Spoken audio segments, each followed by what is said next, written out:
இது என்ன செடின்னு பார்க்குறீங்களா? இது ஒரு கள்ளி வகை சேர்ந்தது தாங்க. உங்ககிட்ட காமிக்கலாம் தான் வீடியோ எடுக்கிறேன்.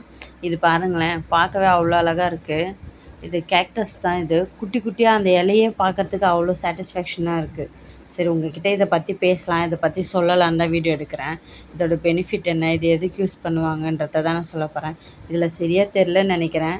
நான் கேமரா வேணால் திருப்பி காமிக்கிறேன், இருங்க, வெயிட் பண்ணுங்கள். இது குட்டி குட்டியாக ஒரு இலையிலையும் பார்த்தீங்கன்னா குட்டி குட்டி செடி அந்த மாதிரி இருக்குங்க. அதை எடுத்து போட்டாலே செடி வந்துடும் போல இருக்குங்க. கிட்ட காமிக்கிறேன்.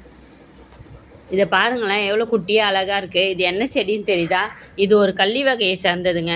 இதுக்கு ரணகல்லின்னு சொல்கிறாங்க சித்த மருத்துவத்தில் இது எதுக்கு பயன்படுதுன்னு பார்த்தீங்கன்னா, சிறுநீரக கல்லை கரைக்கிறதுக்கும் சிறுநீரகத்தை சுத்தப்படுத்துறதுக்கும் பயன்படுது. மேலே ஏதாச்சும் அடிபட்டு புண்ணாக இருக்குன்னா இந்த இலையை அரைச்சி பத்தும் போடலான்னு சொல்கிறாங்க. இந்த இலை ஓரம் பாருங்களேன், ஒரு இலை ஓரமும் 100 செடி இருக்குது. என்னது 100 செடி? ஆமாம், இந்த ஒரு செடி ஒரு இனுக்கு எடுத்து பாருங்களேன், எல்லாமே ஒரு செடி தான். அதை அழகாக அப்படியே தொட்டியில் போட்டால் தண்ணி கூட நிறைய தேவைப்படாதுங்க. லைட்டாக தெளிச்சு விட்டிங்கனாலே நல்லா வந்துடும். ஆனால் வீட்டுக்கு தேவையான செடி இதை பாருங்கள், நான் டெய்லி ஒன்று எடுத்து போட்டுட்ருக்கேன். எவ்வளோ அழகாக வந்திருக்கு பாருங்கள். பார்க்கவே அவ்வளோ சூப்பராக இருக்குது. இந்த செடியை அவ்வளோ ஷைனிங்காக அழகாக இருக்குங்க. பாய்.